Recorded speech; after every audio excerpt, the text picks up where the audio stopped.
اليوم سنكشف الستار عن البلد الذي يعتبر منبع نجوم كرة القدم مثل رونالدينيو، كاكا، الظاهرة وأيضا نيمار، وعلى رأسهم بيليه الذي يعتبر رمز مميز للبرازيل. ولكن لو تلاحظ في صلة بينهم، غير انه كلهم مهاريين وايضا كلهم يجيدون السحر، ولكن كروي. وايضا شيء مميز اخر وهو الرقص. Popozão no chão, o popozão no chão, e o popozão no chão. Eu parado. انت صحيح الحين تشوفهم لاعبين نجوم واللي عندهم فلوس وحالهم جدا ممتاز، ولكن لو تشوف بداياتهم غير تماما عن وضعهم الحالي. ولا واحد من اللاعبين البرازيليين الكبار اللي تشوفهم حاليا كان غني في صغره. ولهذا لأن دولة البرازيل هي من أكثر الدول التي منتشرة فيها الفقر بشكل كبير جدا، وفيها جرائم وحالة سيئة جدا يعيش الشعب البرازيلي من الفقر الشديد، وما عندهم أي طريقة يحصلوا على المال بطريقة صحيحة غير كرة القدم، لأنها الرياضة الأكثر شعبية في البرازيل، وهي تعتبر أكثر من مجرد لعبة، بل هي أسلوب حياة. إذا أنت شفت أي شخص برازيلي ما يجيد 5 مهارات ما يعتبره برازيلي، مثل الشخص اللي موجود في الفيديو اللي ما يعرف كيف يسوي 5 مهارات. ولهذا أنت بتشوف الشعب كله يلعب كورة، ولهذا بتلاقي البرازيليين بيحصلوا على الفرصة عن طريق اللعب للأندية، وهذا الشيء بيعطيهم دخل كبير وممتاز جدا عشان يساعدوا عائلاتهم الفقيرة جدا. وحتى لو تفكر بيريز يركز على اللاعبين البرازيليين كثير، وخاصة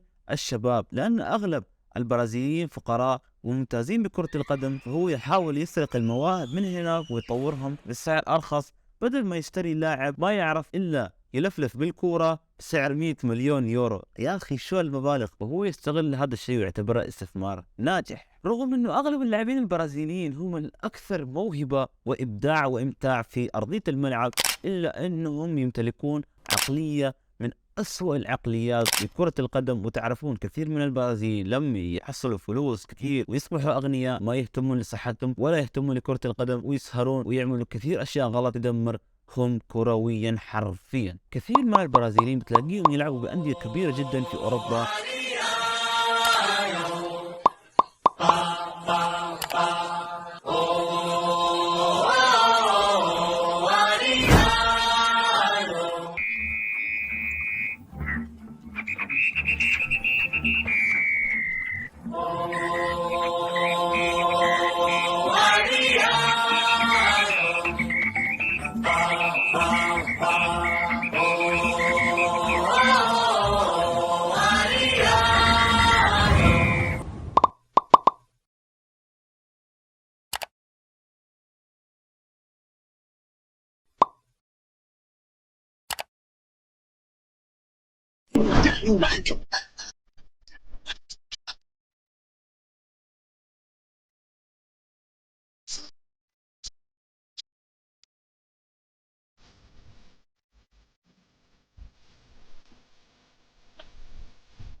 ودائما ما يعتبر البرازيليين من افضل اللاعبين في العالم، وهذا شيء واضح وشفناه على المنتخب البرازيلي الذي يمتلك 5 كؤوس عالم ويعتبر افضل منتخب في التاريخ. اذا انت كنت برازيلي ايش راح تخلي اسمك؟